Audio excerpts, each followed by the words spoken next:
getting ready for the first of the doubleheader for the Cup Series. Great job, man. Look at that jump. Yeah, Chase Elliott, he saw the flag right away. Wow. I'm not sure I've seen a jump that big. You know, like, that is incredible. Sorting it out back here, William Byron a little bit. Oh, the two-car. Yeah, Brad Keselowski had to catch it as well. I think that's something we can expect, guys. Remember, super low downforce on these cars. Last year, they ran high downforce. Cars aren't going to have near the grip they had last year. A big adjustment for these drivers. What a great save by Brad Keselowski, total pro. Not only gathering control of his car, but staying out of the door of the 24 right there. That's probably the hardest part about that. Your car's wrecking. Sometimes you just go up there and take that guy with you. That's a big moment. You can hear the 4-car, Kevin Harvick lifting off the gas, allowing Brad time to control it. Think about that. From that 24-car, William Byron, he's one of those bubble guys racing to get in the playoffs. So, game of inches could have easily been taken out right there early in the race. Logano creeping ahead of Jimmy Johnson, that Ally 48. And right behind him, William Byron. We mentioned the bubble battle. Those two right now are 16th and 17th. How does he race his teammate? Jimmy's really good here, we know that, but Jimmy's the veteran on his way out. Williams, the young guy on his way in, trying to make a name for himself. We talked about that low downforce package, Steve, and I think that is a little bit of an advantage to Jimmy Johnson. He loves to drive a race car at Dover with as low a rear grip as possible so that it can point. And with this low downforce, it's a little bit easier to make that happen than it would have been with that high downforce. Well, it's less downforce, and oh, by the way, full power, 750 horsepower under the hood. When you think about Jimmy Johnson and those numbers, everybody talks about his 11 wins. Well, we forget the guy on the box for those 11 wins, he's crew chief and the guy out the rear bumper of Jimmy Johnson. Chad Knaus, the crew chief for William Byron. So it's such a great combination. Jimmy, the driver, and Chad, the crew chief, have been split up and now both battling for that final playoff spot. Parker. Well, Rick, you know, you look at Jimmy Johnson trying to hold off his teammate there, William Byron. I was talking to his crew chief, Cliff Daniels, and he said how this race is really, you know, going back and looking at the old trends. You know, right in 2018 when they last had this package, but all the way back to 2014 to identify the things that Jimmy wants inside that race car, because a lot of these teams, with this change we got a wreck on the back stretch. One car spinning around on the back straightaway, Kurt Busch. That's Kurt Busch that got into the wall, and you see all the damage to the left front. Heavy damage. Nose damage. That's going to be a day ender, I think, for Kurt Busch. Shocking. We're done. He was one of the drivers I had circled. Wow. Unbelievable. Think about that too, guys. He's going to learn nothing. All these other drivers he's competing against are going to learn so much more because they're going to get this race in. He's done for the day. Let's take a look right here. We have the 20 underneath him, the 1 up the banking in the second lane. Is there contact? Yeah, just a little bit of contact from the 20 car. It looked like the 1 might have got out of the gas just a little bit. And here's that straightaway we talked about in the race breakdown, Rick, 9 degrees. There's huge damage to the left rear quarter panel of the 20 car from, I'm guessing, the 88. Still there, bumper. Right here. All these guys checking up. Barely there. Yeah, the 88 got a bunch of damage to the right front. Yeah, the 88's right front. I didn't see the quarter panel, but the right front corner of the 88 is destroyed.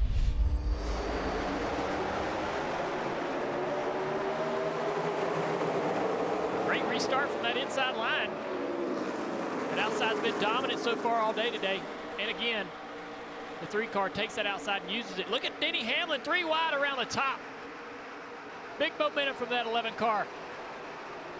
Making those 4 tires work for him as he's now in the tire tracks of the 22 of Logano. Look at Blaney in that red car about in 10th place. He's really struggling. He is. Chase Elliott around the outside, Clint Boyer on the inside. And Byron's back here as well as Brad Keselowski fighting with Blaney. Let's go listen to some in-car radio. I think we're the best car here right now, but we need to keep working on it. Make sure you tell me exactly what you want here to bring. When I run the very bottom, I didn't the snappy on the exit. I'm a little loose into the center in the long run, but it ain't bad.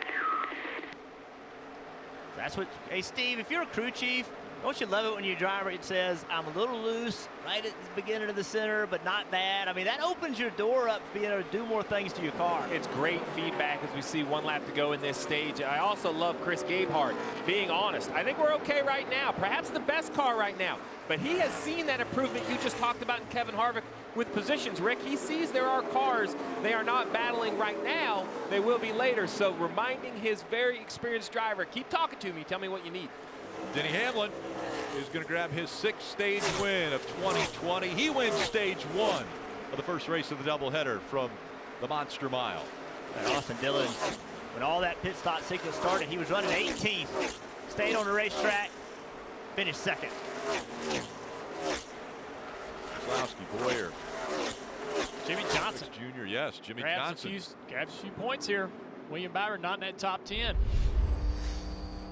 Back under the throttle, and we'll see how they do on that outside line. Denny Hamlin, Martin Truex Jr. working the high line, and look at this, Martin Truex Jr. with the momentum. He'll surge ahead. He's got 2nd. And Junior, you called it where that 19 lined up. Looks like the top worked. Yeah, I think the inside line most often has trouble spinning the tires down there, and it bottles up everybody down there. Great choice for that 19 team. Might not work every time. Have to let you know the 42 speeding on entrance to pit road. They were in the 13th position, but obviously speeding penalty drops into the back. Jimmy Johnson just getting by Joey Logano. That's for 6th place. And look at Kevin Harvick. That early trouble, he's all the way back. 18 and 10 car having a little bit of a race there behind these guys. Yeah, we saw the 18 shoot up the racetrack, and now the 10 of Eric Almirola trying to take advantage of it. 7 Stenhouse having a good day. Let's go back and look at that battle. They're still going at it. Kyle got up the racetrack, and Eric kind of drove it underneath him and took the air off Kyle's quarter panels. They're still battling. Yeah, Eric's trying to get that spot, but Kyle's not going to let him have it.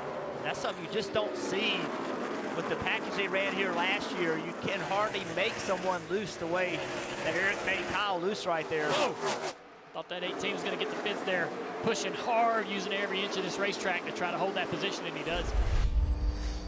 Right for that 2-tire call to work, William Byron is going to have his hands full with 13 laps to go as he enters the back straightaway. 1 lap down to the leader, Denny Hamlin. Denny Hamlin is on the same straightaway. So now, with only 2 right side tires and 13 laps to go, he has to stay only 1 lap down. There you see it, the 24 and the 11. I know it's easy to say after, but I really think it would have been better to take 4 tires and then just take the wave around, unless, of course, the 78 blows up or whatever he's smoking for. Take 4 tires and take the wave around in 12 more laps, Rick, I think would be a better option for the 24, but we'll have to see if this works out. Can he stay only 1 lap down with 12 laps to go? The 24 is just not good enough.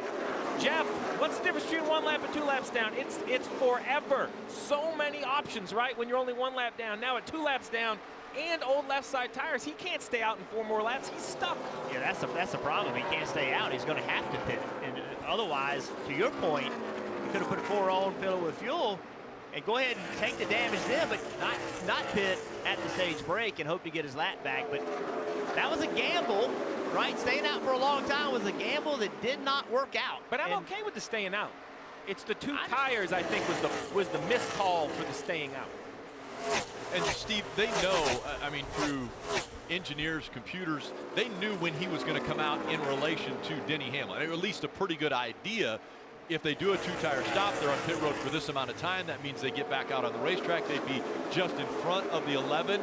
So that was a Chad Knaus making an educated guess of, I think we can stay in front of him. I would love to stop right now and ask Chad what the computer told him and see if it told him the truth or see if their program misled him.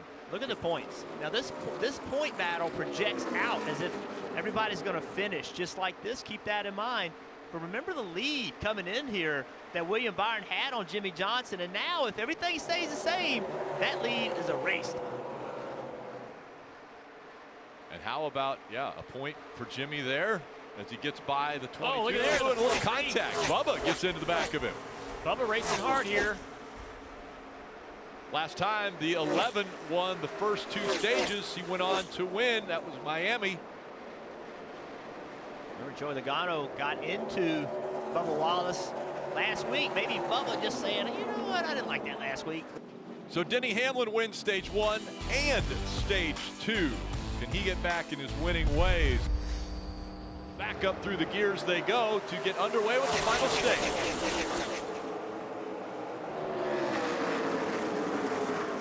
Joe Gibbs battle amongst the top right here. Kyle Busch going for the lead. Oh, Denny Hamlin didn't get a good exit off the 2. He's going to have his hands full with Brad Keselowski for 3rd. Denny was 2nd. Chose to line up in that outside line. It's going to cost him a couple spots here. And he went from leading the race back to 4th. So now Martin Truex Jr. out front.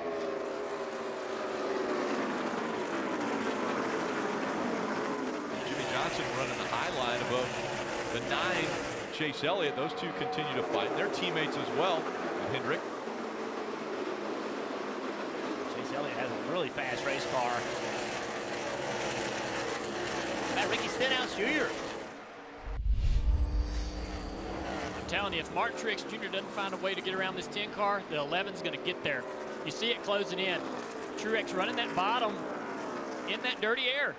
Even that distance right there is hurting that 19 car. Denny hoping that he can make that top work. Look at the run off the top Denny gets. Truex suffering right now, struggling on that bottom. I'm surprised as you, Jeff Burton, that he's not trying to go to the top to try to make something work. He's complaining about being loose. Maybe he's afraid he's going to be even looser up there on the top. But there you go. There it is right there. Move to the top. Hamlin got close enough to him to force his hand. He had to try something different. Let's see how that works out. It might take a few laps for a driver to sort of understand how to run that top. What are the inputs that he needs to use? Denny already knows that. Yeah, no, right there, saw Truex kind of run the middle. Didn't really run the top or the bottom. That didn't work out well for him at all. Running the same line as you, actually. You went higher. You gonna block him in behind that car up there. Come on, go on in here. Clear, clear, clear. Yeah, I didn't really like that communication because that's not what happened down in 3 and 4 the lap before. Oh, the lap car here might hurt Truex on corner exit. He's able to open the wheel up, get off the corner, but cost him a little bit of speed. Denny, a great run down the front straightaway off the top. Denny using that high line to create that momentum. Truex went all the way to the bottom that lap. Riding inside here with Martin Truex Jr. See that middle lane right there? I'm just not a big fan of that. I think it's the 11's going to get a big run on corner exit. Yeah, that middle lane just doesn't work. For the lead, here comes the 11. All over the back bumper, the 19. He's loose. Big loose. He doesn't want that 11 to get to his right rear quarter panel. Back. You're still clear by 1, clear by 1. Now go up the racetrack right here. Don't go to the bottom. Don't go to the middle for sure. Oh, he goes to the bottom, the 11. If the 11 gets to the outside, that's Denny's position. Momentum. Denny goes to the inside. Trying to make a pass. Inside. Clears the 19, slides up the racetrack. The 19 not giving up. He fights back on the outside, but Denny Hamlin has the spot. And he just took what he needed. Forced Martin to get out of the gas. Martin just does not have the rear security. Look how loose he is. Just cannot get the rear lateral grip he's looking for. Got a report from Parker saying he gets looser as that run goes on, and that's exactly what's happened. Look at that Denny Hamlin, guys. Incredible. He is having an incredible year. Yeah, I mean, a track he's never won at, right? So he's going to come prove his point that he can now win at tracks that we have yet to see him find success. There's only 9 on the list. I think 8 after today if he's able to finish these last 2 laps off. Yeah, I know he had to pass Martin Truex Jr. to win this race, but won all the stages as well. 23 races into this year, 13 top 5s. That's a career record for Denny Hamlin. 1 lap to go. He's seen the white flag again. 5 wins already in 2020. Looks as though he's going to tie Kevin Harvick for the most wins in 2020. Harvick has 6. Denny Hamlin looking for his 6th. As you mentioned, he had never won at the Monster Mile before. Momentum definitely on his side as Denny Hamlin comes out of 4. And Denny Hamlin will once again see the checkered flag. He wins at the Monster Mile. I've been running down the leaders these last few weeks, but I haven't been able to get there. But, you know, we just didn't control that restart there. And you know, we just had to battle back. We had to go back and get it, and you know, just was able to work the top line there a little bit to get some momentum, and it looked like our car was just a little bit better at moving around different lines. But proud of this whole FedEx office team. This has just been this Camry was fast today. It was just unbelievable how good it was. Pit crew did an amazing job. Got to thank all the partners, Toyota, Coca-Cola, the Jordan brand, FedEx, all the employees, appreciate it. And win 43, this is pretty awesome.